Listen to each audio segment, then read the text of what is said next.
Now, Isk, you were asking me about the cricket and how the weather... Well, not about the cricket, how the game goes, because I wouldn't have a clue.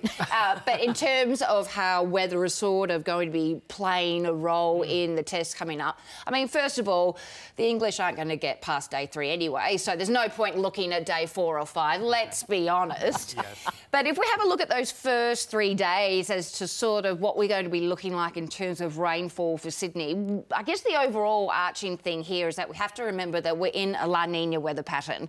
So it's always going to be quite soggy. Today they're expecting to get up to about 8 to 25 millimetres of rain, which sounds quite a lot, but the other thing to take into consideration is when you're talking about Sydney weather with rainfall, it actually encompasses the whole Sydney basin. So, I mean, you're looking at a real wide range. So the city centre all the way out to Penrith, I mean, you know, that's 50 kilometres or so. So it's quite difficult sometimes to predict exactly where the rain is going to fall. It's not like it's not like a phone where you can just put, you know, a marker in it and say, what's that like? We're not quite there yet on our technology.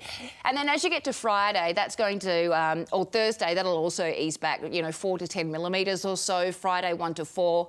And the other thing we've got to remember is that, you know, we always think, why is the Sydney test so wet? Now, we've got to remember that Sydney is also the second wettest city in Australia behind Darwin. So you've got all these things that are playing a role into that.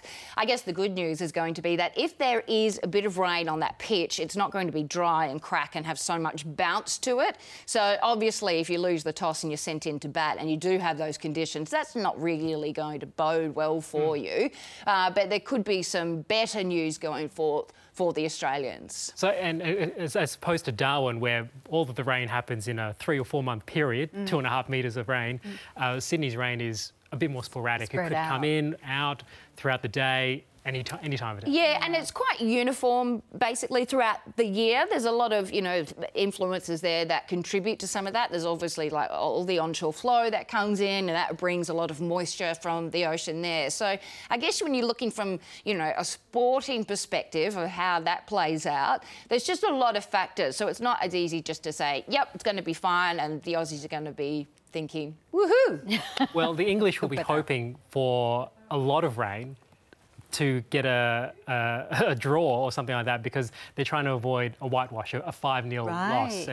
And the Australians are obviously going for that because there's been some debate about who should come in for Travis Head, and they've listed Usman Khawaja, a veteran. So they've gone with experience over youth and trialling and just being like, well, the test doesn't matter anymore, let's just see what happens. So the Australians are really trying to win. Yep, and I think that the English are really going to be looking to the skies, praying for rain. Or praying to you to make it rain. So that's the case. Yeah. I wouldn't bank on that. Well, plenty more coming up in the next hour.